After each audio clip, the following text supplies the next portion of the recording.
Pyramids, temples, tombs. These ancient wonders promise even greater secrets, still to be found under the sands of Egypt.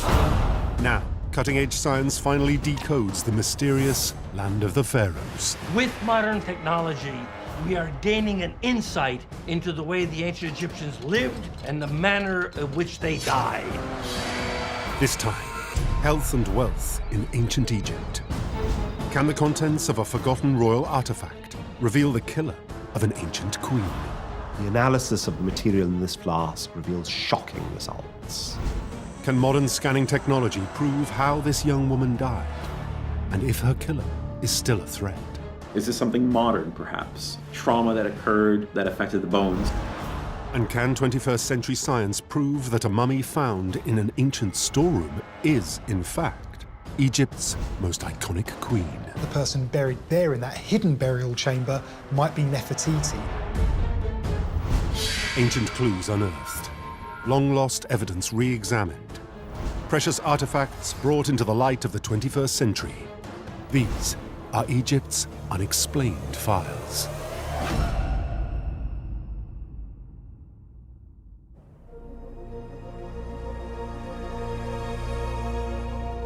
The Egyptian pharaohs wanted to be remembered forever. They used their extraordinary wealth to build great monuments and to create priceless treasures to ensure an eternal legacy. But where there was wealth, there was envy. And the names of some of Egypt's kings and queens were scrubbed from history by jealous successors. Now, thanks to new advances in scanning and chemical analysis, modern science is helping to rediscover these lost pharaohs.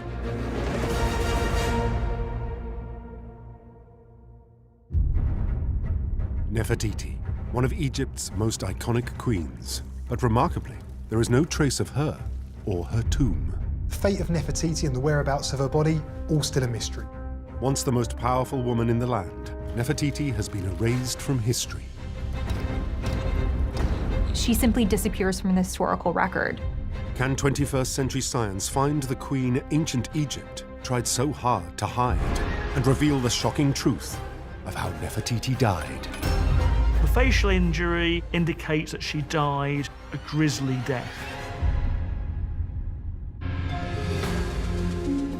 Little is actually known about Queen Nefertiti's life and death, but she is instantly recognizable. Nefertiti is one of the most popular individuals from ancient Egypt, one that sticks in the public imagination, not least because of the famous Berlin bust, this beautiful woman, and people want to know more about her. She was the principal wife of a man named Akhenaten. Akhenaten is one of the most famous pharaohs of the 18th dynasty. He marries the famous Nefertiti. He's the father of the even more famous Tutankhamun. So big names, the headline acts in ancient Egyptian history. Nefertiti enjoys very unusual status amongst Egyptian women at this time. She is considered a goddess, and she's actually considered more like an equal to her husband. Nefertiti and Akhenaten were a powerful couple, but they were also hated. Akhenaten was a heretic. He was remembered as somebody who harmed Egypt with his religious beliefs. The king and queen tried to change Egypt's religious tradition and made powerful enemies. One of the reasons we don't know a great deal about Nefertiti and her family is because they were erased from history. That erasing literally takes the form of people going out and chipping away their images and names. To find the queen, the first challenge is to locate her burial place. Some Egyptologists believe that Nefertiti's missing body is right under their noses. There are clues that Tutankhamun's famous tomb was actually built for a queen. Generally, when you look at Tutankhamun's burial equipment, one of the interesting things that Egyptologists have noticed is that they weren't all originally designed for Tutankhamun. We've got evidence of names being changed. And also, when you look at some of the faces on some of the burial equipment, like his canopic jars, they're distinctly feminine, which suggests that actually these items were intended for somebody else but were repurposed for Tutankhamun, perhaps because he died so suddenly. The mask of Tutankhamun does look somewhat effeminate, so it could be potentially been intended for Nefertiti. So it's not impossible that that was the tomb she was originally buried in, and she may then have been moved out to make room for him later on. But moved where? What became of Nefertiti? In 2015, a new theory arises that she may still be in Tutankhamun's tomb, within a hidden chamber. Scientists carry out 2 separate sets of scans, but results are inconclusive. In order to settle the matter once and for all, or in the hope that that would be possible, a 3rd set of scans was commissioned and undertaken in 2018. Shortly after that, it was announced by the Ministry of Antiquities that they considered the case to be closed and that indeed there was nothing more to find in Tutankhamun's tomb. Researchers keep up the hunt for Nefertiti. If she is not in Tutankhamun's tomb, could her body have been moved somewhere in the Valley of the Kings? One particular mummy may fit the bill. For her mummy, we might have a lead. There's a tomb in particular, KV35, which is originally the tomb of a New Kingdom pharaoh called Amenhotep II. However, this tomb was used to house other bodies. Priests were taking these bodies from their tombs because there were robberies in the area and putting them in safe places, and this KV35 was one of those safe places. There is a mummy there of a woman. It's now been given the name the Younger Lady, and it has been proposed that in fact this may be the body of Nefertiti. The theory that the mummy known as the Younger Lady is in fact the famous Queen Nefertiti is contentious. One renowned Egyptologist, Aidan Dodson, is convinced. But what can DNA analysis tell us? As for the younger woman, the DNA seemed to show that she was the mother of Tutankhamun and that the father of Tutankhamun had been the full-blooded brother of the lady in question, i.e. Tutankhamun was the offspring of a brother-sister marriage. This is a revelation. They have found the mother of Tutankhamun, but they certainly weren't expecting she and her husband, King Akhenaten, to be brother and sister. Dodson decides to dig deeper into the raw DNA data. And what turns out is that if a person is the offspring of 3 generations of first cousin marriages, their genetic profile will be exactly the same as it would have been if their parent had been brother and sister.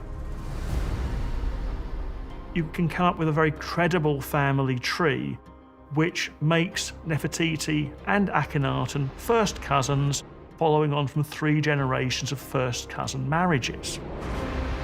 So this mummy, abandoned in a storeroom, is definitely the mother of Tutankhamun, the wife of King Akhenaten, and either his sister or his cousin.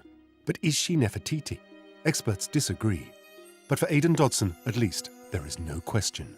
On the basis of the genetics and also what we can glean from the textual data from the period, the most likely outcome is that the younger lady is Nefertiti. If this is Queen Nefertiti, experts are still faced with another mystery. Exactly how did she die? The younger lady's mummy has sustained some damage. There's a huge hole in her thorax that presumably is either part of the mummification process or tomb robbery, but more importantly, the left side of her face has a huge hole in it. And at first, Egyptologists thought that must be the result of damage sustained as robbers were rooting through. But it's also, of course, been suggested that in fact this may have happened before the death, and that in fact it was the cause of the death of the younger lady. We know Nefertiti had powerful enemies, but could she actually have died violently? The detective work depends on 21st century scanning technology. When the head of the mummy was scanned, the results were very disturbing from the point of view of how this person died. It became clear there were fragments of the jawbone and so on inside the sinuses, which could only have happened and the damage had been done while the person was alive. One of the possibilities is that this was the result of a blow from an axe or a weapon, which indicates that she died a grisly death. Nefertiti now has her rightful place in history, But in the end, her power and fame may not have been enough to protect her from her enemies.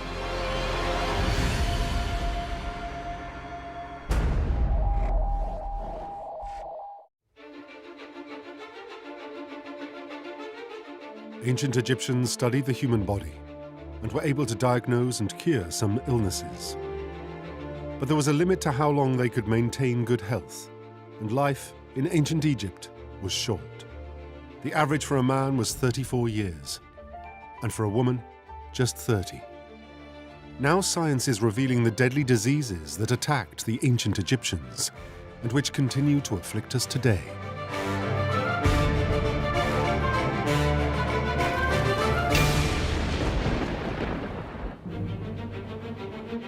Strange marks are seen on an Egyptian mummy. They realized that something wasn't quite right with these mummies. Archaeologists need to rely on science to resolve this ancient mystery. Is this something modern, perhaps? Trauma that occurred that affected the bones? Could this be the earliest signs of a killer we are still fighting today?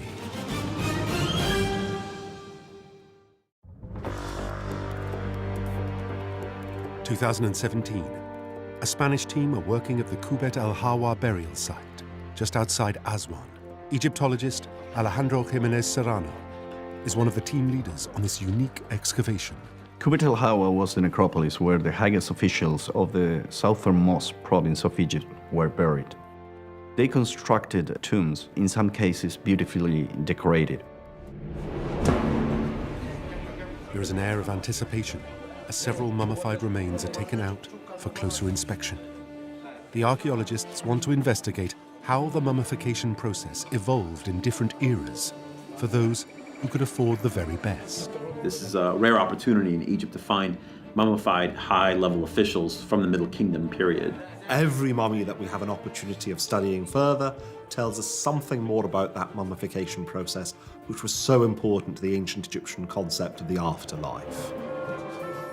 In the 19th century, it was really popular to unwrap mummies. It was essentially the only way of finding out what was inside.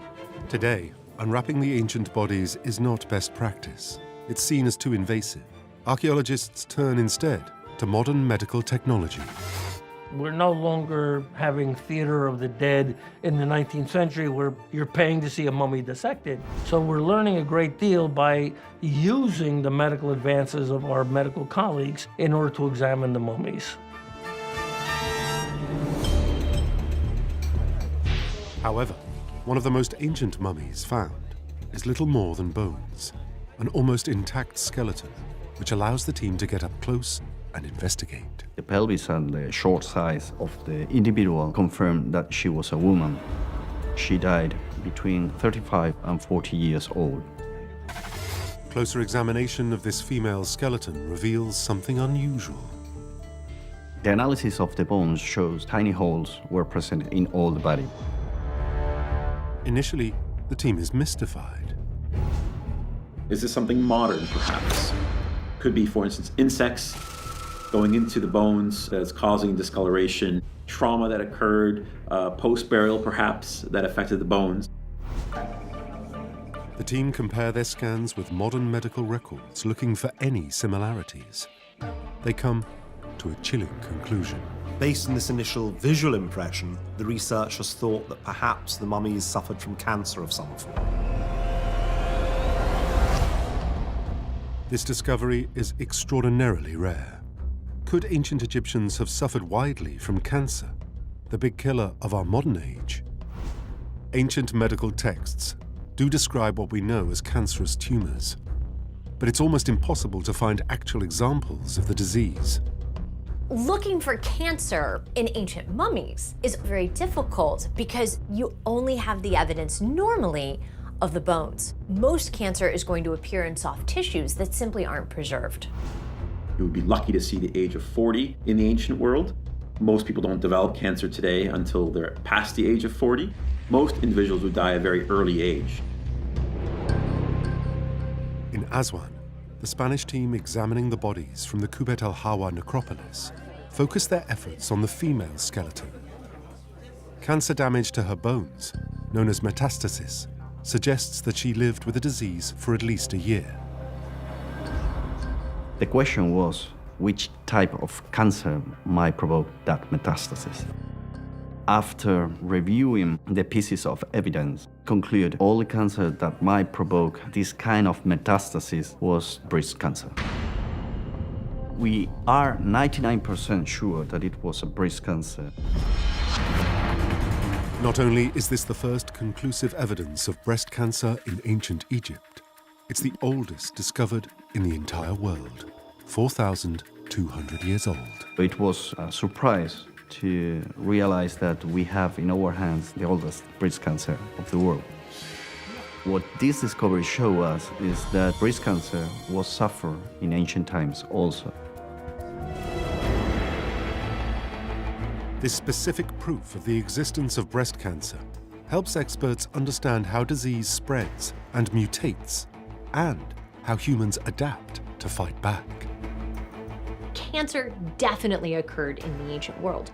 Having that definitively from Kubla Hawa, that's an important step forward in understanding the change of disease in human populations across time. If you can understand the genetic history of a disease, you might have a better chance of controlling the future development of the disease.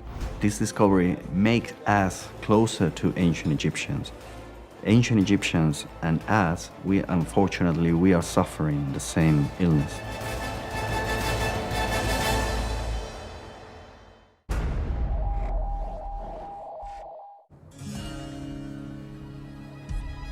The powerful and the wealthy could afford to be mummified and buried in lavish tombs. The poorest members of society were buried with dignity, but often in simple desert graves, much more exposed to the elements. Human remains rarely survive across thousands of years. Today, experts often have to depend on nothing more than fragments to piece together the lives and sometimes tragic deaths of everyday Egyptian men, women, and children. A simple grave is excavated on the banks of the Nile, revealing something completely out of the ordinary. A woman who's buried on her side with her knees pulled up to her chest. Is it ritual, or did she actually die in this position? Advanced 3D bone analysis suggests she may not be buried alone. How did she die? Did she die in childbirth?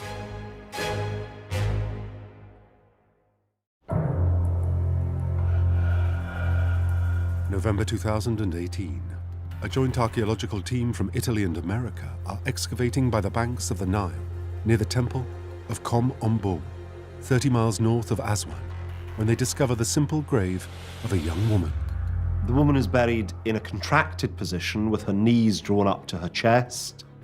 At this particular period, people are buried in coffins, they're stretched out, elongated, usually one person per coffin. This type of arrangement you don't see. Egyptologists know the grave is part of a cemetery that was in use for 200 years by wandering tribes. Now they uncover tiny clues to the story of this desert nomad. The dating of the tomb is quite difficult because there aren't many grave goods in there, but the pottery suggests that we're dealing with a New Kingdom date, so around about 3,500 years ago. She was buried with grave goods, 2 vessels, and within the vessels they contain beads, so this could possibly be an indication of what she did in life. We're dealing with someone who is perhaps herself a bead maker, someone who is a fairly low-ranking artisan. The team need the assistance of osteoarchaeologists, experts in the study of ancient bones. It's their job to use advanced 3D mapping technology to examine the find in immense detail, but without disturbing the actual remains. The fact that it's largely skeletal remains that are in the tomb means that scientists have had access directly to the bones, and so they've been able to suggest that the woman died at around about 20 years old. It seems that way. The high-resolution 3D scanning of the grave reveals something extraordinary and sad. The bones of another tiny body, a baby. And the child is still within her body. The bones of a baby are quite small, so they can be, lost quite easily. But in this, it was clearly evident that the bones were there. So really quite an extraordinary discovery. This offers the chance to ask new questions that have remained unanswered in the past. What could this discovery potentially tell us about childbirth and pregnancy in ancient Egypt? The ancient Egyptians understood human anatomy, but medically, what do they know about pregnancy and childbirth? In Copenhagen, Denmark, experts are painstakingly reassembling a large collection of ancient medical writings, known as the Carlsberg Papyrus. This could unlock the secrets of ancient Egyptians' knowledge of pregnancy. It's a corpus of medical knowledge, and it contains some astonishing information. In particular, they make a reference to pregnancy testing in ancient Egypt. The Carlsberg Papyrus suggests that a woman can determine if she's pregnant or not by taking 2 bags, one containing barley, the other wheat, and urinating into each of them. If either bag begins to sprout, then the woman is pregnant. Astonishingly, modern research proves that this ancient pregnancy test is 70% accurate. Essentially, the estrogen in the urine, that if it's there, if you're pregnant, then it will make the crop grow. At Kombo, the team initially wonder if the baby was placed in the grave after death. But the high-resolution scans provide a tragic answer. The woman was not only pregnant when she died, she was actually in the middle of giving birth. Somewhat shockingly, we can see that the baby is head down and actually would have entered the birth canal just about to be born when the mother died.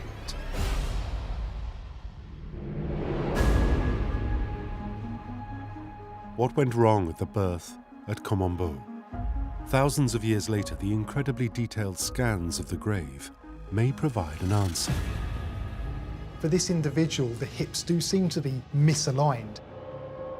And given the childbirth nature of the whole scene, this could be one of the causes of the trauma that we see. Osteoarchaeologists have examined the bones of the skeleton, and the scientific evidence shows there was evidence in the pelvis area that it was possibly a fracture. Now, this could have been earlier on in life, which essentially means that she would never have been able to have given birth naturally. Faced with the mother's fractured pelvis, ancient Egyptians simply would not have had the medical skills to intervene when the birth went tragically wrong. A question remains, however, regarding the position of the mother in her grave. She's buried in the contracted position with her knees drawn up to her chest.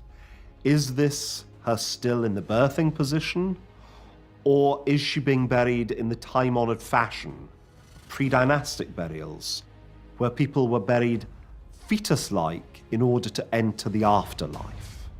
After 3,500 years, the tragic truth of this woman and her child and the dangers of childbirth can finally be told with 21st century technology.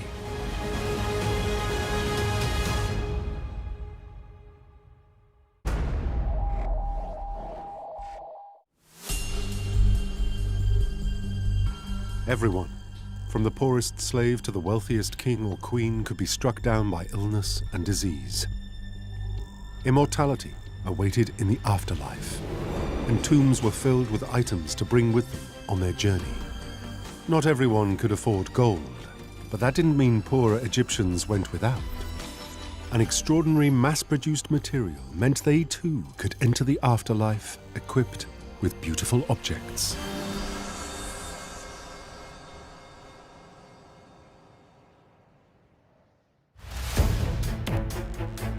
Ancient Egypt sparkled with gold, silver, and precious jewels.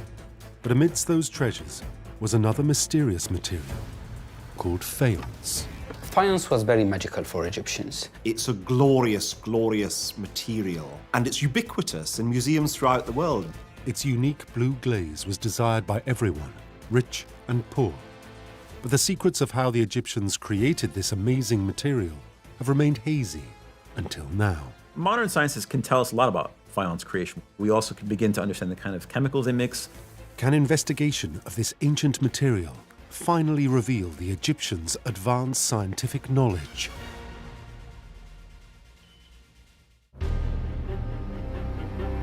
For centuries, the dazzling blue of Egyptian faience has enthralled archaeologists, art collectors, and scientists. Astonishingly, it's not a precious stone or an element like silver or gold. It's a man-made vitreous or glass-like material, but invented thousands of years before glass. Faience is a vitreous material. It's mistakenly described as ceramic, but it's not ceramic. Faience is a spectacular, glossy, shiny, deeply coloured Egyptian medium used for a variety of different purposes, from the creation of shabtis for the tomb to furniture inlays. Egyptians thought this material was from the gods. It was a material that was not of human form. Blue was a revered colour in ancient Egypt, treasured by both rich and poor. It symbolized the sky, the universe, creation, and fertility. The blue color in ancient Egypt was extremely important. It is a symbol of life. Water, of course, is blue. The Nile is blue. It's a rare color, not very typically seen naturally. For the ancient Egyptians, almost everything in their lives was magical. Everything in their lives had religious purpose. Faience was extraordinarily magical. It was potent. It's the color of the sky, it's the color of the sea, it's the color of the Nile, and all of a sudden they can handle it. So that was, in a way, a magic. It's an amazing substance, all the more so because it was man-made. But how did they make it? Using modern scientific analysis, we can now closely examine this famed material in the hope of revealing its secrets. There are a number of techniques one can use to understand the process of making faience, as well as their provenance. For instance, you can use what's called X-ray fluorescence, XRF technique that we use to look at the mineralogy, the composition of faience. If you look at the profile of faience object, you will see the core made of quartz particles, and then on the surface you see a complete phase of pure glass. Faience is not true glass in a sense that it's not a completely glass object. It is a form of glass in that the surface itself is vitrified like a glass material. Zahed Tajuddin is an artist and archaeologist fascinated with the science of faience. He's been studying this remarkable substance right down to its component parts. We can go and see the microstructure of the actual artifact. The main ingredient of faience is sand or crushed pebbles, so silica, quartz. You can take basically more or less sand, mix it with a few other chemicals, and make something that's shiny. It's incredible. So faience was made of sand, the most common material in Egypt. But melting sand requires incredibly high temperatures, way beyond the ability of ancient Egyptians. How did they do it? Modern scientists know they must have needed some kind of flux, a compound added to the sand which reduces the temperature needed to melt it. Flux used in chemistry to reduce the melting temperature of certain elements. So quartz needs about 1,800 degrees to change from solid state into liquid state. If you add flux to it, it reduced that melting temperature to 900 degrees. But how did the Egyptians manage to halve the temperature needed to melt sand? What did they use as flux? Either by accident or trial and error, about 6,000 years ago they discovered that a substance they would later use for mummification was the perfect flux to help melt sand. Salt. Specifically the salt crystals they gathered from the dry lake beds at Wadi Natron, which gives this salt its name. In Egypt, the natural substance natron exists in the Wadi Natron. So it may have been something they were experimenting with anyways, and they may have come upon this idea that, hey, we can use this also for faience making. It was one leap of genius for the ancient Egyptians to melt sand with natron to create faience. It was another to realize the potential for mass production and make faience a luxury that everybody could own. Faience is one of those objects that anyone can get a hand on it. Faience could literally be obtained in the markets. You can find it on jewelry, you can find it on tiles, you can find it on statues. So you begin to see faience everywhere. You can find them in the poorest households, you find them in tombs, you find them in temples. People had access to faience jewelry, which gave them the beauty, the glory of the jewelry worn by the elite, worn by the king, but at a much more affordable cost. One mystery remains: the intense shining blue glaze of Egyptian faience. How did they create it? As part of his ongoing investigation, Zahed Tajuddin experiments with different chemical compounds and processes. The blue color of faience mainly comes from the addition of minor amount of copper oxide. But there's a problem when creating this magic mixture. You end up with a paste that's almost impossible to work with. It's very runny, like toothpaste. The ingenious Egyptians found a solution. Using a technique called open-face molding, the paste is exposed to the open air, which initiates a chemical reaction. You just leave it to dry. And what happens then, natural phenomena, efflorescence. So all the salt immigrate to the surface, and we have high concentrations of the salts on the surface. The faience figure is then put into a kiln at 900 degrees overnight. In the fire, that high concentration of flux on the surface of the quartz will melt only the surface. And that's where you find the blue glaze on the surface. And then you open your kiln next day to find a dazzling, beautiful, bright object right in front of you. The mystery of faience has been revealed as a masterly grasp of complex chemistry. For me as a sculptor, I'm very curious about how the Egyptian could work out all these secrets. Faience is much more than the sum of its parts. It shows us what people were like, what they enjoyed in life, the things they want to decorate themselves with, the connections they had with the gods. All these things become evident through faience. A little faience deity might be the most extraordinarily beautiful thing that you have in your home. It has its own intrinsic magical purpose and meaning. In a miracle of science, the ancient Egyptians created timeless beauty.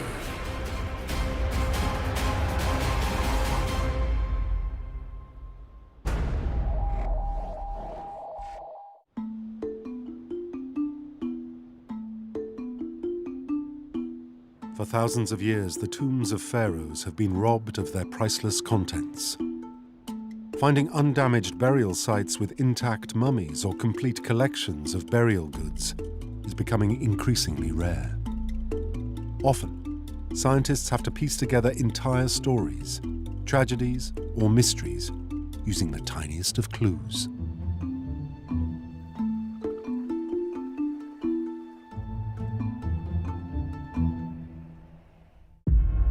A tiny vial, once owned by the pharaoh Hatshepsut, has remained unopened for thousands of years.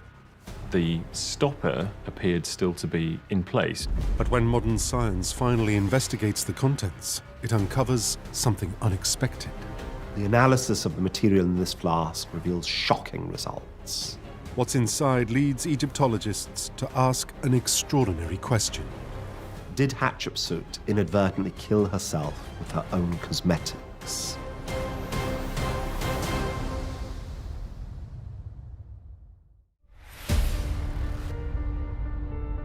2009, a tiny bottle is found in among a collection of tomb valuables at the Egyptian Museum in Bonn, Germany. It is 3,500 years old. This little flask is inscribed with a very short, simple hieroglyphic inscription giving us the name of Pharaoh Hatshepsut. Hatshepsut was the great royal wife of Pharaoh Thutmosis II. When Thutmosis II died and was succeeded by Thutmosis III, as the new king was only a boy at the time, Hatshepsut was appointed to be his regent. But she quickly assumed the throne in her own right and came to rule Egypt as a female pharaoh. When her husband died, Queen Hatshepsut became one of the most powerful women to rule Egypt. However, she chose to rule the kingdom not as a woman, but as a man. She presents herself as entirely male, so she wears the Nemes headdress, she wears the false beard, she wears the Shendit kilt. Hatshepsut had a very successful reign, and while she was in office, it appeared that Egypt functioned well. Hatshepsut's power may have angered her stepson, waiting to be old enough to take over the throne himself. But when she died, her name and memory were literally chiseled out of the historical records. Hatshepsut's mummy was well hidden by her allies for safety. So modern Egyptologists actually found many of her personal possessions, including this tiny flask, before they found and identified her.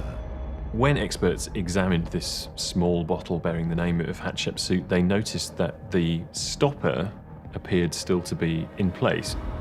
In other words, it had been sealed, never opened, since the time of Hatshepsut's life. And this has never really been investigated. For many years, we just thought it must be perfume because it looks like a perfume bottle. Museum staff now want to see what, if anything, is inside this small flask. But how can they do that without damaging the priceless object? A German team in Bonn University have conducted some analysis on this flask and used a CT scanner from the radiography department. The scans showed that inside the bottle there was the remains of some kind of residual liquid. In other words, some of the contents of the jar from Hatshepsut's lifetime were still in there. If there's some way the university team can get a sample of the original contents, they believe it might be possible to recreate Hatshepsut's 3,500-year-old scent. The flask was passed on to the ear, nose and throat department, where one of the professors inserted an endoscope through the seal and removed a tiny amount of the contents. The results are not what they expected. And they found to their surprise that this substance was composed of nutmeg oil, palm oil, fatty acids. The researchers very quickly realized that what they were looking at was not in fact a perfume, but some form of skin cream. This discovery, that the flask contains a soothing skin cream, is not a coincidence. Studies of Hatshepsut's relatives show that inflammatory skin disease ran in the family.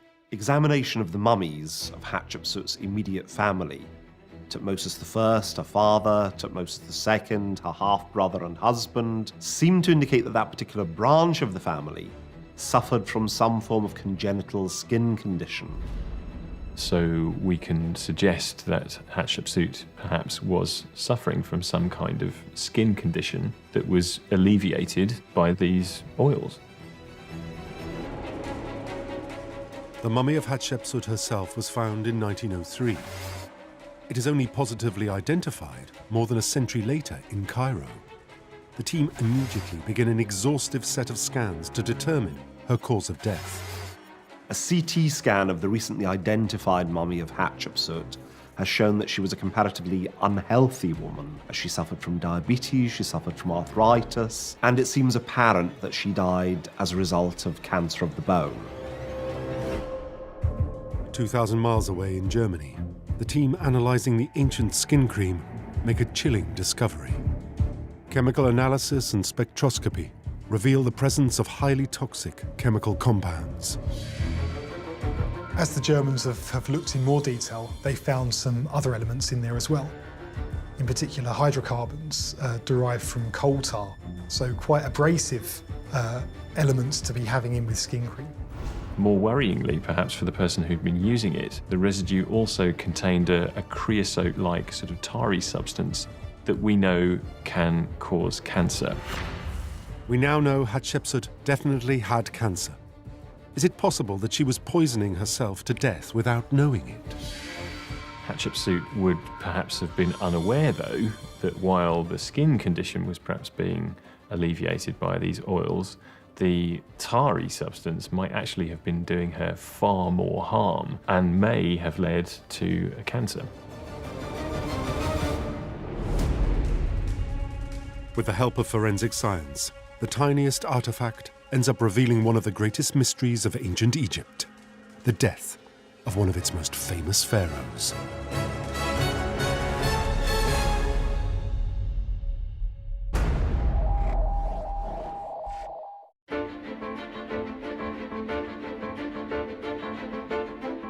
Nothing sums up the wealth of ancient Egypt more than gold.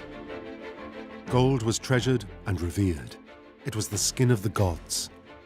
The pharaohs used it to buy diplomatic influence with their neighbors and, of course, to decorate their own sumptuous tombs. The craftsmen who knew how to work with gold were some of the very first scientists. They were regarded as wizards or magicians, as respected as any king or queen.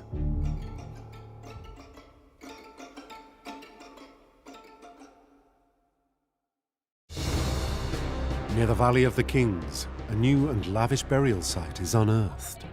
Is this the tomb of a pharaoh, king, or queen? This is a privileged position for high-ranking members of the elite. Who is this individual who's been buried in such splendor? This may be the tomb of a craftsman, but what kind of skills did he have that earned him a place alongside the pharaohs?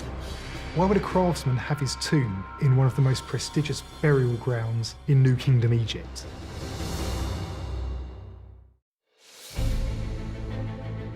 In 2017, Dra Abul al-Naga, an archaeological site on the west bank of the Nile, not far from the famous Valley of the Kings. Excavation is underway of a newly discovered tomb. And inside of that tomb, the mummies of a man and his wife. And this tomb seems to date to around about 3,500 years ago, so we're talking about the New Kingdom. This was the private burial site reserved for the rich and powerful. On entering further into the tomb, the researchers discover various pieces of jewellery, funerary masks, and 150 shabtis. Shabtis are ubiquitous in museums throughout the world, and they serve the purpose of carrying out the chores of the deceased in the afterlife. What this suggests, therefore, is that the tomb owners were relatively high-ranking. These were members of the elite. Archaeologists scour the tomb for clues to its owner's identity. A statue was found, a group statue of the man and his wife and one of their children, and that tells us what this man's job was. He was a craftsman, and in particular, he worked with gold. He was a goldsmith. It's comparatively unusual to find an artisan of this sort in such a splendid tomb, but he's a goldsmith, and therefore that suggests that he has a certain status in society. The craftsman's name, Amenemhat, refers to the sun god Amun, and gold itself was regarded as the divine metal of the gods. For Egyptologists, it's a sign a goldsmith's skills were seen as magical, almost godlike. Gold was extremely highly prized in ancient Egypt, and the ability to work it into the finest quality of artifacts would have been highly valued as well.